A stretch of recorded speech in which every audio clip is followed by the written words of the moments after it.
You're at the bottom of the barrel and worthless. Today, you're fired. Using a novice who attended a reputable university is preferable to you." Mr. Sawyer had an arrogant smile. After hearing it, I was unable to contain my feelings any longer. Comprehensive. "I'm grateful for everything you've done so far." I said my goodbyes and walked out of the office. This was the pivotal moment that resulted in Mr. Sawyer's demise and my move towards starting over. I am Brian. I'm a 40-something regular office worker. I joined a local business and worked as a sales representative for a maker of precision equipment parts after receiving my degree from a nearby university. I put in a lot of work since I was a novice, and as a result, my performance is at the highest level. Everything in my life, job and family, is going well. My gracious wife is encouraging me to work hard. She helped me advance to manager status before any of my contemporaries. My supervisor, Mr. Foster, was the one who brought me up in this manner. However, Mr. Foster is already in his 60s, and I went to bid him my final farewell after learning that he would be retiring this year. I'm really appreciative of everything. Mr. Foster, it will be lonely without you. Brian, you'll be in charge of sales going forward. Try your hardest. I'm cheering you on. Yes, I will do my best. Mr. Foster gave me a shoulder pat and gave me a seemingly encouraging smile. Brian, a new manager is on the way. I'm confident you'll succeed. Your subordinates have a great deal of faith in you. Mr. Foster, I'll try to live up to your expectations. Kindly ease up going forward. Thank you. Seeing Mr. Foster, who served as a father figure to many at work, depart from the organization was quite upsetting. However, I swore deep down to manage my staff the way Mr. Foster managed his. The next week brought the arrival of the new management. Since he was from the headquarters, he was unfamiliar with this area. However, we were anticipating a wonderful individual because he was in the elite league and had graduated from a prominent university. It's good to meet you, Mr. Sawyer. Here as a manager, I'm Brian. I'm excited to collaborate with you.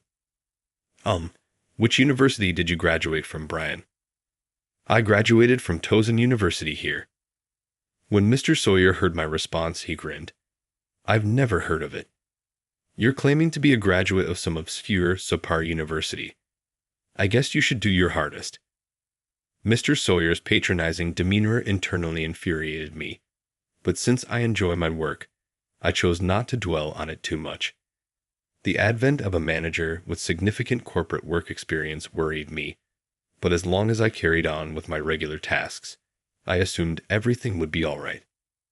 But my expectations were shortly dashed. Mr. Sawyer, who was unfamiliar with this area, started calling our current client connections cozy relationships and radically changed our dealings with them. Furthermore, adhering to this is how we did it at the headquarters. He gave us absurd assignments based on his own notions. Mr. Sawyer, the previous method was much easier for that task. Hey, don't be so naughty. Since I am the department head, please don't oppose me. I didn't mean to disagree with you. I believed I was offering wise counsel, but it appears Mr. Sawyer was merely enraged. Mr. Sawyer gave me a shrewd look.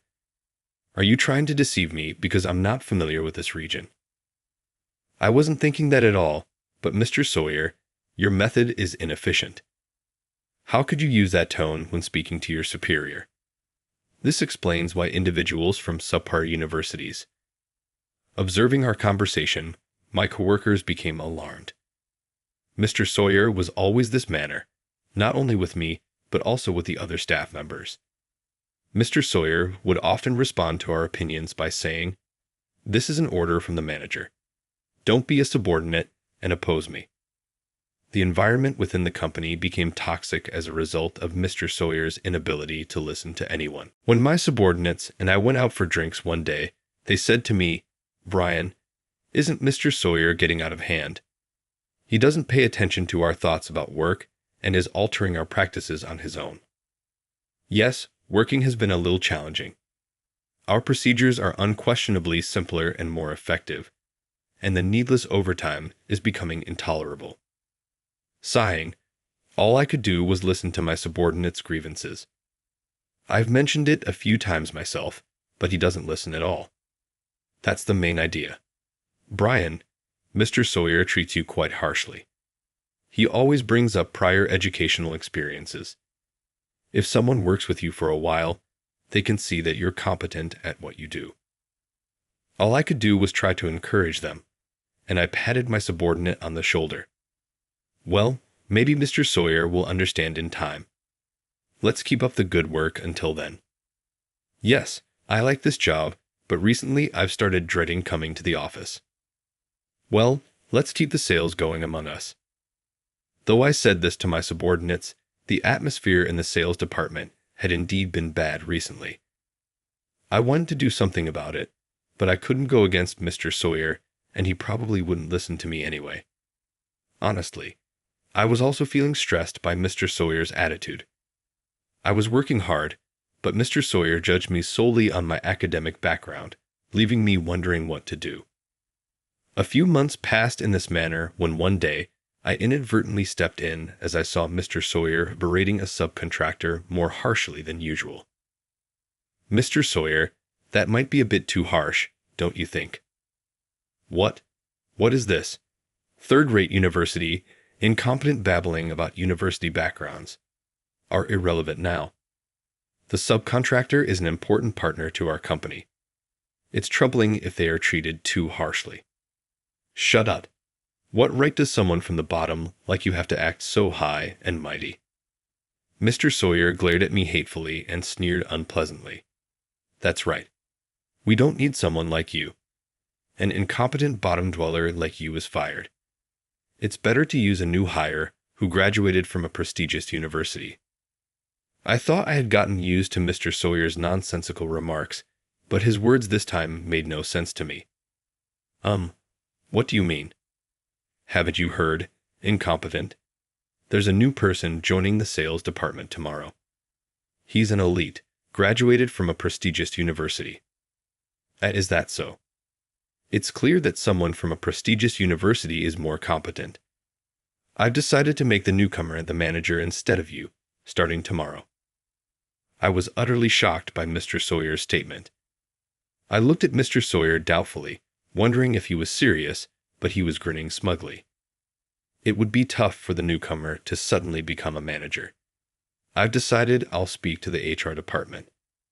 As the department head, by tomorrow, you'll probably be fired. It'll be refreshing to be rid of an incompetent bottom dweller employee. I couldn't take it anymore after being told that. Understood. Thank you for everything up until now. After saying my goodbyes, I left the workplace. A few subordinates chased after me, trying to hold me back, but I only responded with, "I'm sorry I couldn't be of more help. I leave the rest to you," and then I completely left the company. My subordinates might have thought of me as cold for leaving so abruptly, but I decided that nothing good would come from Mr. Sawyer and me as the manager continuing to clash. Moreover, the rumors about the newcomer from a prestigious university being truly competent had reached me. If such an outstanding person was coming to support the sales department, I decided to leave the company with my regrets in check. Upon leaving the company, I immediately called my father. "Hello, Dad. I got fired from the company." "Oh, is that so? You've worked hard until now." Since Mr. Sawyer's arrival, I had been telling my father that I might quit my job. When I called to tell him, surprisingly, my father immediately told me to come to his company. So, right after resigning, I headed to the company run by my father. When I say my father's company, it's actually now my brother who has taken over as president, and my father has stepped down to the chairman position. Initially, after my graduation, I was suggested to work in sales at my father's company, but wanting to experience the rough waves of society first, I chose to work at a local company for some social experience. My father, who had listened to my whims, offered to re-employ me at his company. In fact, I had been approached a little while ago about joining my father's company.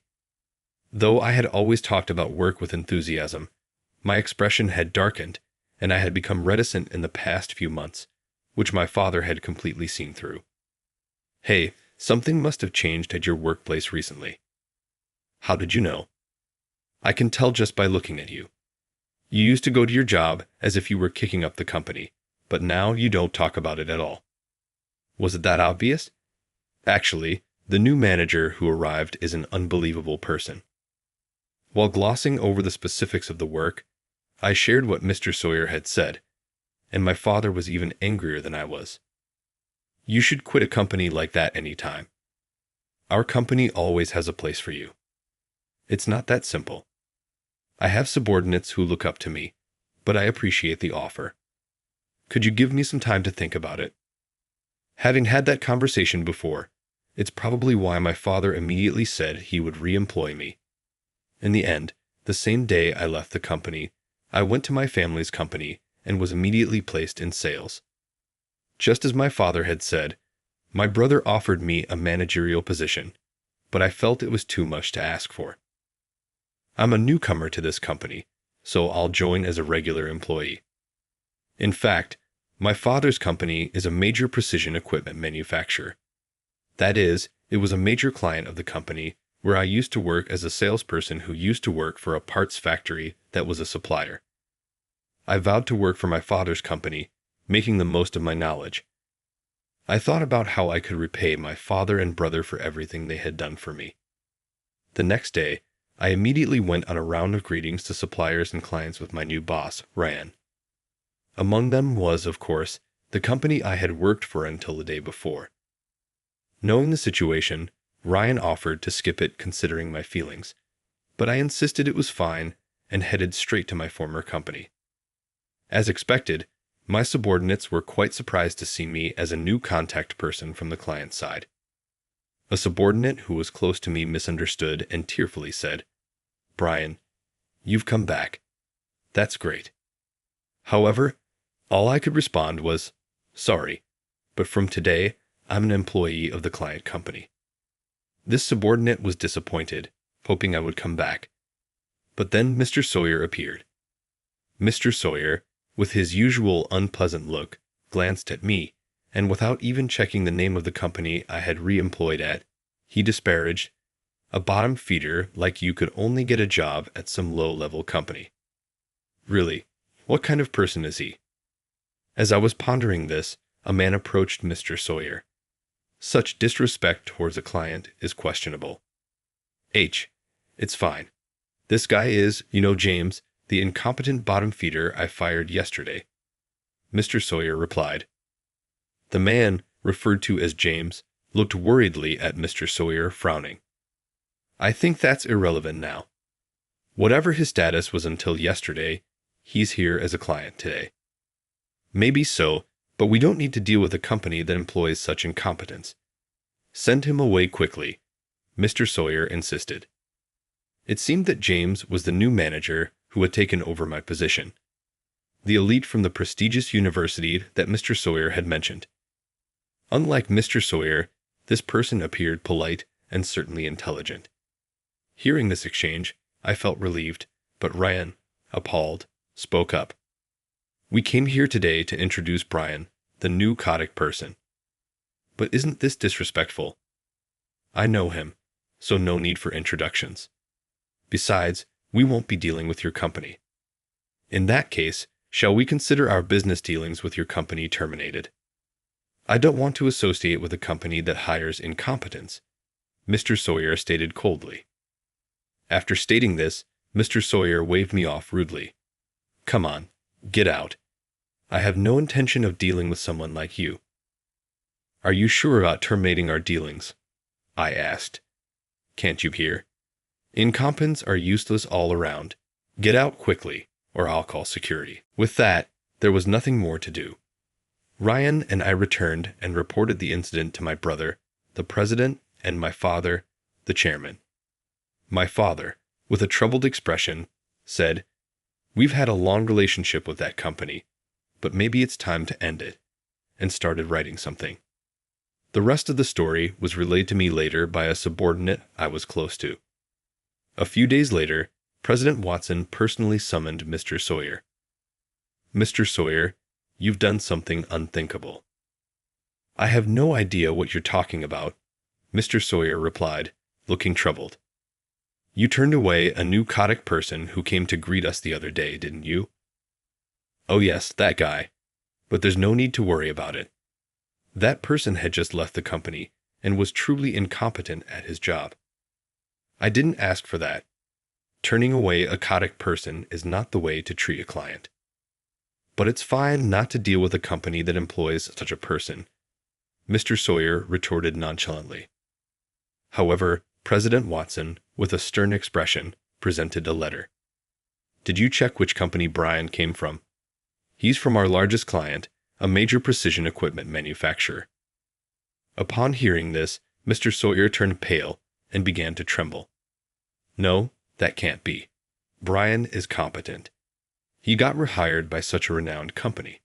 That can't be. That's not possible." Mr. Sawyer, trembling, started reading the letter President Watson was holding. As he understood the content, his face turned pale, and he began to shake. The letter stated that there would be a permanent halt in dealings with the major client, and Mr. Sawyer was the reason for it. "Why? I didn't do anything." "Read it carefully.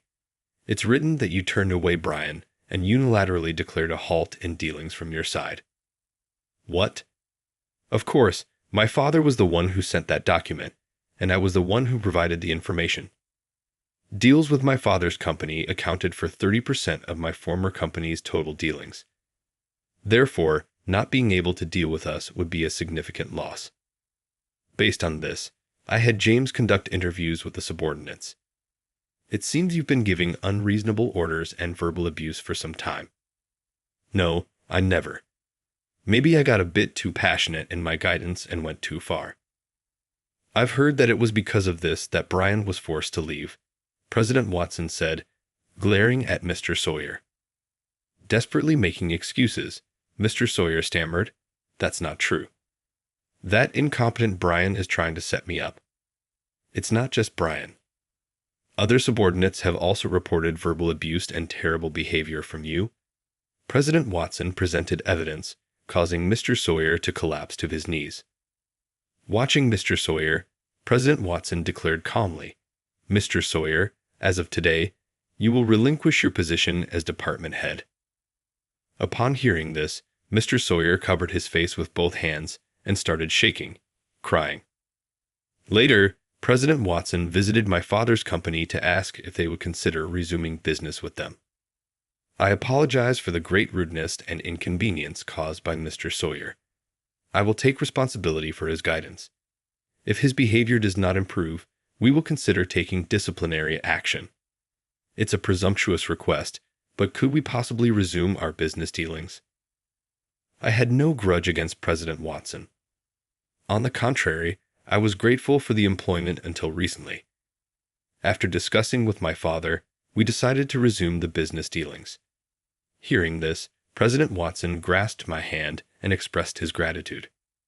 Half a year later, a former subordinate invited me for a meal and shared what happened afterward. "Brian, it was quite a mess after that." The subordinate seemed eager to tell me. Following the incident, Mr. Sawyer's erratic guidance and abusive behavior came to light, but the company's regulations did not lead to his dismissal. Instead, Mr. Sawyer was demoted to a regular employee, and his salary was significantly reduced. He was given a completely different job, spending all day organizing files in the storeroom. I thought this was lenient enough, but it seems Mr. Sawyer couldn't accept any punishment. Angry about having to do boring work alone in a room after previously commanding many subordinates, he resigned on his own. However, after learning about the circumstances of his resignation, his wife, dismayed by his selfish behavior, left him, and they divorced. He had a son, but the son also left with his mother, leaving Mr. Sawyer all alone. After sharing this, the subordinate's face brightened. With Mr. Sawyer gone and James joining us, working in sales has become much easier. James, my successor, became the manager after Mr. Sawyer's resignation. He even came to the drinking party today and greeted me, saying, "Thanks to you organizing the team so well, I've been able to manage somehow, even though I'm new to this position. I truly appreciate it." Not at all. I had heard rumors about your competence before. I'm really grateful to you. It seems James wanted to express his gratitude to me directly. Despite the fact that both Mr. Sawyer and James are elites, James stands out for being both compassionate and competent. It truly made me happy that he assessed my work rather than making assumptions about me based on my university. That was the instant I knew all of my efforts had been worthwhile. James and I became friends after we had dinner and talked. James, who was ready to give his all at work, asked me a number of questions after receiving a surprise promotion to sales manager. I was quite delighted to see James's commitment. The sales department became more positive once Mr. Sawyer left, and sales output increased dramatically. I was reminded by this experience of how much leadership and the environment of the workplace affect productivity. I felt inspired to put in a lot of effort in my new job. Afterwards, I found out that President Watson had not intended for Mr. Sawyer to step down. In fact, plans were in place for Mr. Sawyer to go back to his previous job if he had expressed regret and worked hard for roughly 3 months. "There's no such thing as a boring job," he said, hoping that he would revert to his earlier level of sincerity. Sadly, it appears Mr. Sawyer missed the fact that this was President Watson's last act of compassion. Mr. Sawyer left the company without appreciating his work and without knowing President Watson's goals. Mr. Sawyer tried to get a new job, but it was hard for him to get employed because of his age. It appears he was unable to put up with being treated like a novice, even when he managed to find another place to work. He was fired for having a poor attitude and being haughty towards supervisors who were younger than him. He carried on changing jobs, and he is currently making ends meet with regular employment. I've been using my prior experiences ever then in my new sales career. I've learned from this experience, so in addition to concentrating on raising my own game, I'm also trying to improve the department's general atmosphere. I work very hard to train the juniors, and as a result, my coworkers and subordinates in the new company think highly of me. James really helped me realize this, and for that, I am really grateful. In addition to continuing to value the experiences I received from my former employer and clients, my goal is to help my family's business expand. I'm resolved to put in a lot of effort to earn back my father's and brother's patience and trust.